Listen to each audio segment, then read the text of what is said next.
Here's something I want you to think about for a moment. No career stalls because of one bad decision. No opportunity disappears because of a single missed signal. And no high performer gets held back because of one moment where they worked too hard, stayed too long, or pushed through something they should have walked away from. So it's never one thing. What I've seen sitting across from some of the most talented, driven professionals I've ever worked with is that it's always a sequence, a series of individually reasonable decisions, each one survivable on its own, that together create something none of them were designed to create: a ceiling, a dead end, a situation that by the time you can see it clearly has already done its damage. So in aviation, they call it this: the error chain. The idea that no crash has a single cause. What it has is a sequence, small decisions, changing conditions, misread signals, each one narrowing the margin just a little more until there's no margin left. So I'm not talking about crashes today, I'm talking about careers, because I have watched brilliant, high-performing professionals, people who were doing everything right by every measure they had available to them, build that chain link by link.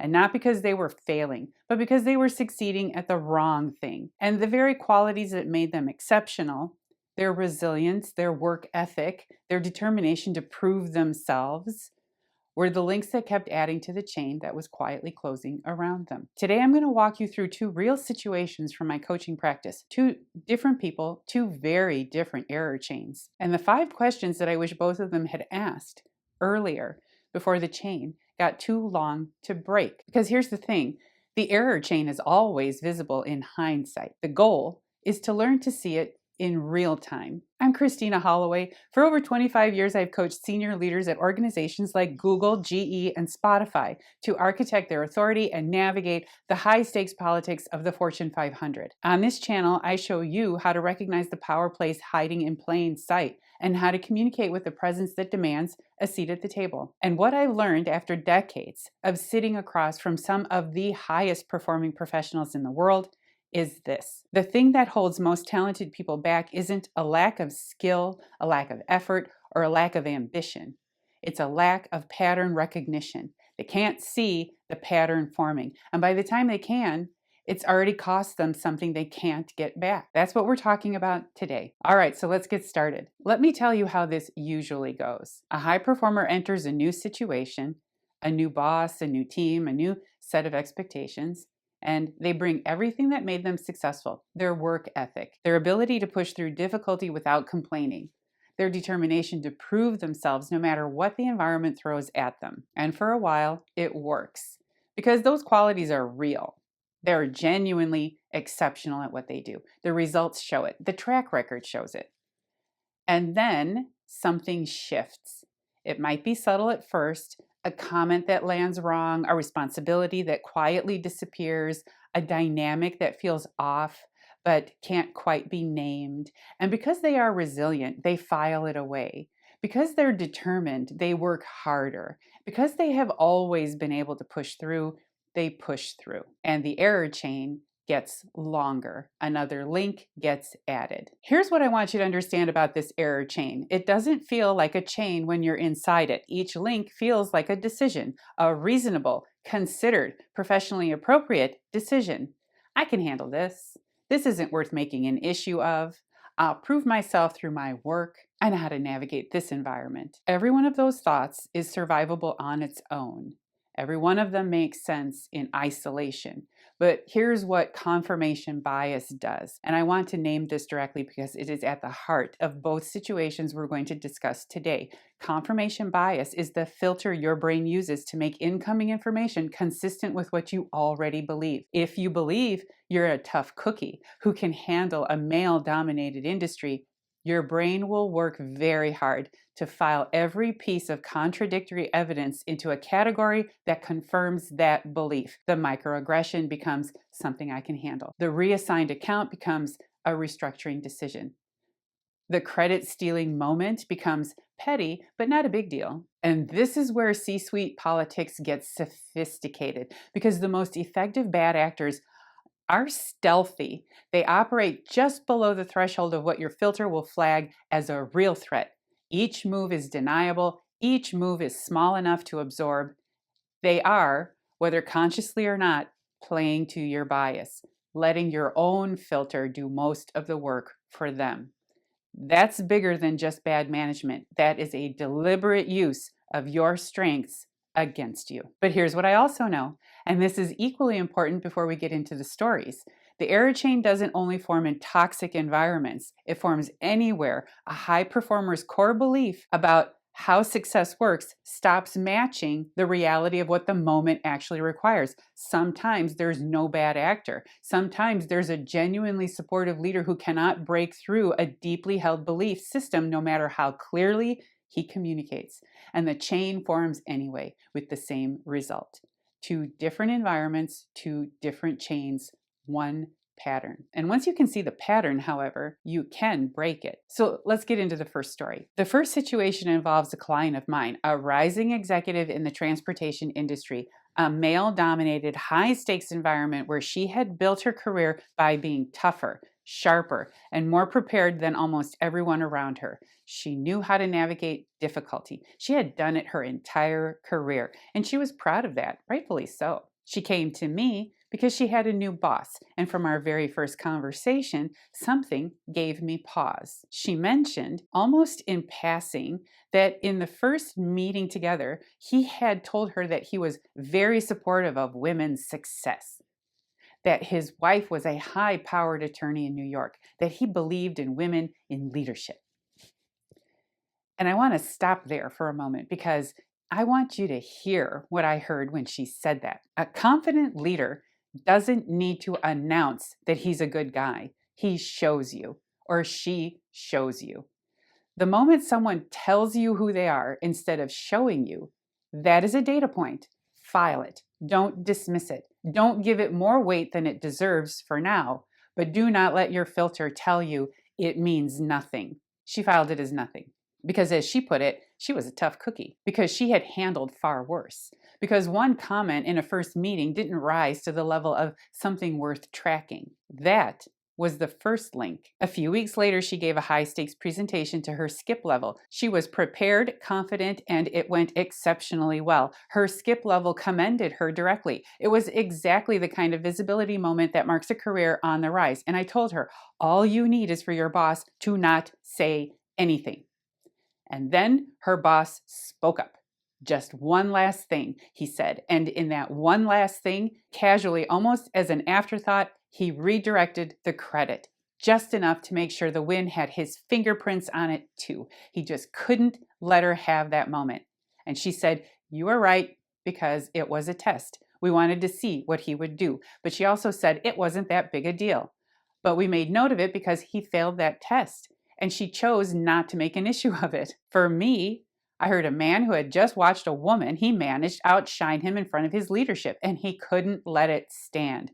Not even for one meeting, not even when she had already won. That was the second link. Now, here's where the chain starts to move faster, because once a pattern like this takes hold, it doesn't stay subtle for long. He began interrupting her constantly, in meetings, in conversations, mid-sentence, and this is the part that just had me stunned. He'd walk away from those interruptions and tell her she was disorganized.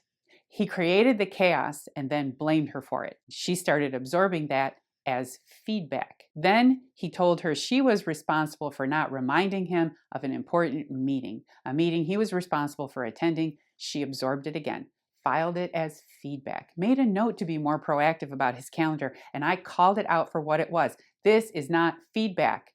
That is gaslighting, and knowing the difference matters. Then her best assignments were reassigned to a peer who it turned out was not carrying his weight and whose work began landing on her desk. She picked it up because she had the capacity, because she was tough and resilient, because again, it wasn't worth making an issue of. Her boss congratulated her peer on their results, knowing full well who had done the work. And then came the moment that should have been the clearest signal of all. A client was reassigned away from her because, according to her boss, the client was uncomfortable with her assertiveness. But there was absolutely no proof of that. I mean, holy smokes. Let me be very precise about something here. Labels work against you. When someone reframes your competence as a personality problem, when your directness becomes aggression, when your confidence becomes abrasiveness, when your expertise becomes intimidation, that is not performance feedback. That is a political move. It is designed to make you defend your personality instead of your results. And the moment you start defending your personality, you have left the framework entirely. And my client, brilliant, resilient, exceptionally capable, a rising star, she could not see it because her filter kept translating each link into something a tough cookie could handle. By the time we finished working together, the damage was done and she still wasn't ready to call it for what it was. I was already telling her she needed to move away from this situation and her response was, I can handle it. And seriously, that is not the point anymore because calling it what it was meant accepting that her toughness, the thing that had carried her through an entire career in a difficult industry, hadn't been enough. And that was the one thing her filter would not let her believe. And this one ended with no resolution. Now, the second situation is different in almost every way from the first. Different industry, different dynamic, different kind of chain. And no bad boss. This one is interesting. This situation comes from a client of mine who was leading a large team. He was a good leader, intentional, development focused, someone who took his responsibility to grow people around him very seriously. He had a woman on his team who was, by every measurable standard, exceptional.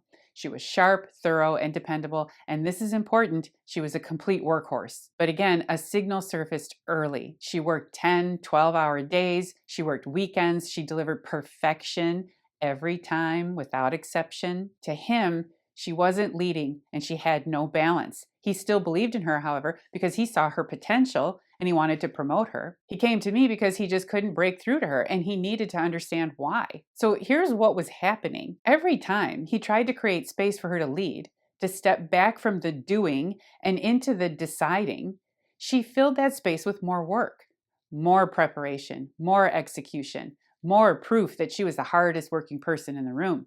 That's how she saw value. So she had a belief, and that belief was this: if I work hard enough, if I'm prepared enough, if I deliver enough, if my results are perfect, they'll have to see it. They'll have to recognize it. The effort will speak for itself. That belief had served her well. Obviously, in project management and execution, it had gotten her to where she was. She had earned every step of her career through sheer force of preparation and output, and she was proud of that. Rightfully so, she worked hard. But she had hit this ceiling where that belief stops working, and she couldn't see it. There is always a pivot from management to leadership, always. So, for example, my client, her boss, gave his team an assignment. Each team lead was asked to bring back a summary of their area. He expected them to delegate the presentation of the details to their team members and demonstrate how they managed and developed the people around them. It was, by design, a leadership assessment. He wanted to see who could step back, trust their team, and operate from a strategic layer, because that was going to be the follow-up strategic conversation. Well, she came back with everything, every detail, every data point, every analysis, prepared, organized, and presented entirely by her alone. Her team was nowhere in the picture. Of course, it was flawless, and it was exactly the wrong effort. When my client sat down to give her feedback, carefully, genuinely supportive feedback, she couldn't hear it. He told her the assignment wasn't about the data. It was about how she led her team. She told him he was wrong. She told him she worked hard and that he didn't appreciate her efforts. She told him that nobody worked harder than she did and that her results proved it. And technically, that's true. Nobody did work harder. And that was also precisely the problem. Because here's the thing. He was not questioning her effort. He was not dismissing her results. He was trying to show her the gap, the specific, nameable gap between where she was and where she needed to be. And that gap had nothing to do with how hard she worked. It had everything to do with how she led. And if she could just rise to that challenge, she'd be taking the next step to her promotion, the thing she thought she was working towards. She couldn't answer strategy questions. In leadership meetings, she came armed with numbers and facts, but couldn't contribute from the perspective of what to do with that information. She was always positioning herself as secondary. You do the thinking, I'll do the executing. She was the most prepared person in the room and the least positioned for the next level. And underneath all of it was something that her hard work had quietly masked for years, a need for control. She couldn't collaborate because collaboration meant shared ownership of something she needed to own completely. She worked weekends because being the only one who had done everything meant being the only one who could be held responsible for how it turned out. And she wanted to win, which is different than wanting to succeed. Perfectionism and control are not leadership qualities, they are survival strategies. My client tried everything. He created the conditions for her to practice leading rather than doing. She heard criticism every time. She doubled down every time.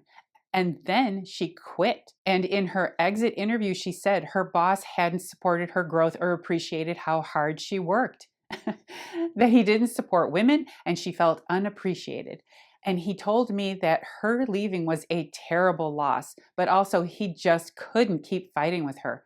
And I want us to sit with that for a moment because it is one of the saddest outcomes I hear about in my coaching practice. She was being prepared for a promotion she couldn't see, but she desperately wanted.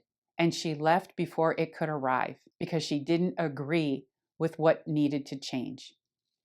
The error chain in this situation had no bad actor. It formed entirely from the inside, from a belief so deeply embedded that even a genuinely supportive boss couldn't penetrate it.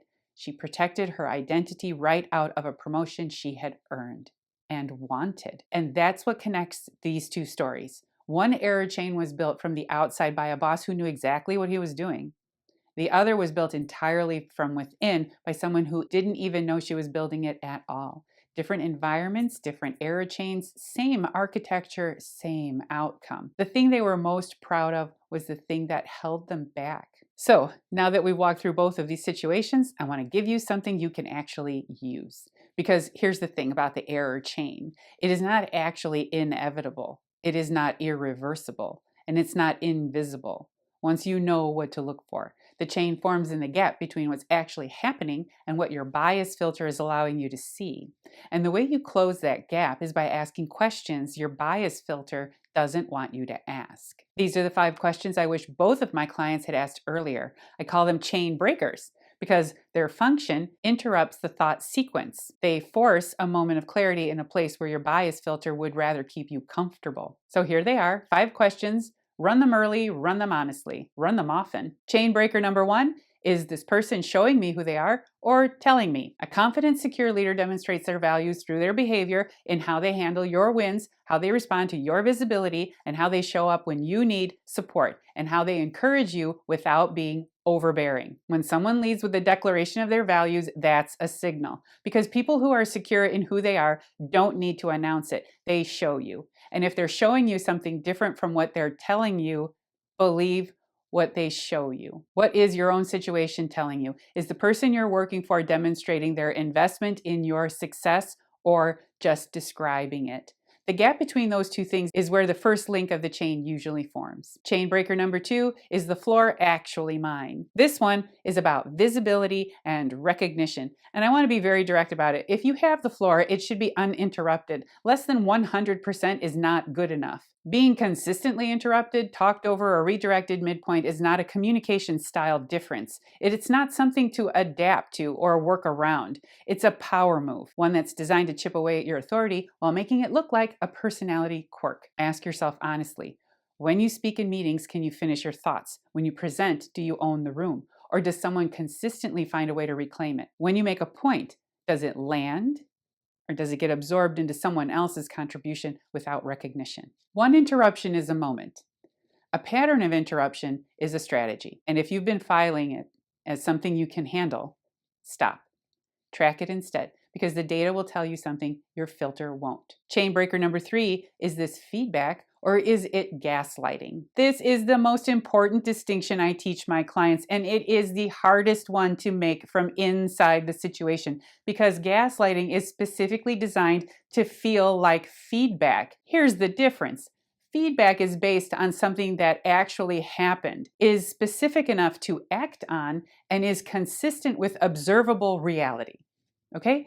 Gaslighting creates a problem and assigns you the blame for it. It is vague enough that you can't disprove it, and it conveniently redirects attention away from the person creating the conditions and onto you for failing to manage them. Classic gaslighting is this: look what you made me do. Ask yourself this about every piece of criticism you receive: did this situation exist before I was held responsible for it? Who created the conditions, and who benefits from my accepting the blame? If the answers to those questions point consistently in one direction, you are not receiving feedback. You are being managed by a narrative that someone else is writing, and absorbing it as constructive criticism is just another link in the error chain. Chain breaker number 4, just because you can do the job doesn't mean you should. This one is for everyone who's ever picked up extra work because they had the capacity, who has ever absorbed a colleague's responsibilities because it wasn't worth making an issue of, who's ever said yes to more because saying no felt like an admission that they couldn't handle it. Let me be clear, capacity is not the same as responsibility, and demonstrating that you can do everything is not the same as demonstrating that you should be trusted with more. You have proven your availability, and availability in a toxic environment is not rewarded, it is exploited. To break this chain, you have one question to ask: what's in it for me? Negotiate. Never give away free work. And say, I'm not in a position to do you favors. What are we trying to accomplish here? Meaning, I better see both our names on this finished deliverable. Chain breaker number 5, am I fighting a label or anchoring to my results? This one is tricky. It goes straight for the emotions. Labels work against you, always. When someone reframes your competence as a personality problem, your aggression, your abrasiveness, your controlling, do not fight that label. It's easy to see this as a personal attack. Here's why. The moment you argue against a label, you have accepted its premise. You are now in a conversation about your personality rather than your performance. And that is a conversation you cannot win, because personality is subjective, unmeasurable, and entirely controlled by whoever is doing the labeling. Redirect immediately to results. Not, I'm not aggressive, but my results say otherwise. Client results this quarter were X. My team's performance metrics show Y. My track record demonstrates Z. This is so hard. Do not defend who you are. You need to anchor to what you've built. And what you've built is documented, measurable, and very difficult to argue with. This is equally true for the label you put on yourself. I talk about building a professional brand a lot, but creating labels for yourself is a misunderstanding of what that looks like. If you label yourself as I'm a tough cookie, or I can handle this, or I work hard and my results speak for themselves, then you've limited your professional development. And when you've outgrown the labels, or they stop matching the reality of your situation, when toughness is keeping you loyal to someone who's working against you, when hard work is keeping you performing at a level that will never be mistaken for leadership, then those labels are linked to the error chain too. The goal isn't to stop being resilient or stop being excellent.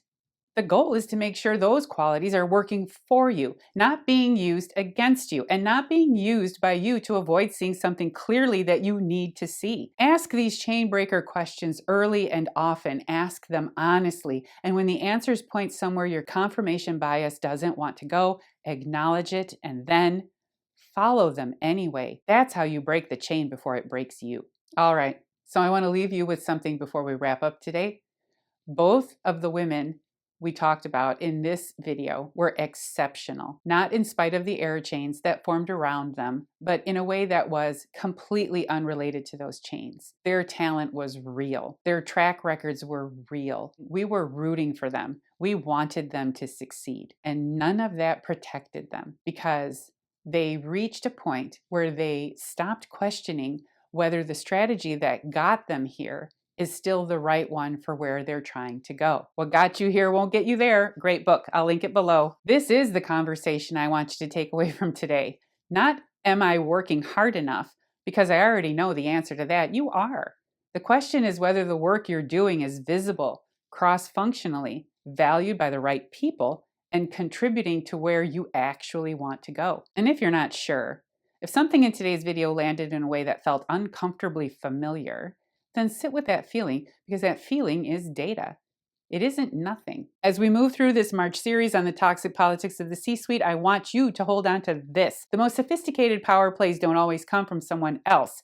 Sometimes the most consequential political environment is the one inside your own head, the beliefs you're loyal to, the labels you've put on yourself and accepted. Next week, we're revisiting one of the most requested topics on this channel, the leadership phrases that stop you cold in high-stakes moments, and how to pivot from reaction to strategy in real time. If you've ever felt your authority drain out of the room the moment someone said the wrong thing to you, that video is for you. Make sure you're subscribed so you don't miss it. And if today's video resonated with you, if you recognized yourself in either of these stories, or if you've been in a version of this situation and found your way through it, I want to hear about it in the comments. Tell me which chain breaker landed hardest for you, because your experience matters here. And more often than you might think, naming it out loud is the first step to breaking it. If you're ready to start building your own communication architecture, my free communication toolkit is linked in the description below. It includes the structural ask frameworks and architect statements we've referenced throughout this series, so you can start drafting your own responses before your high-stakes conversations. I'm Christina Holloway. Thank you for watching, and I'll see you in the next video. Bye.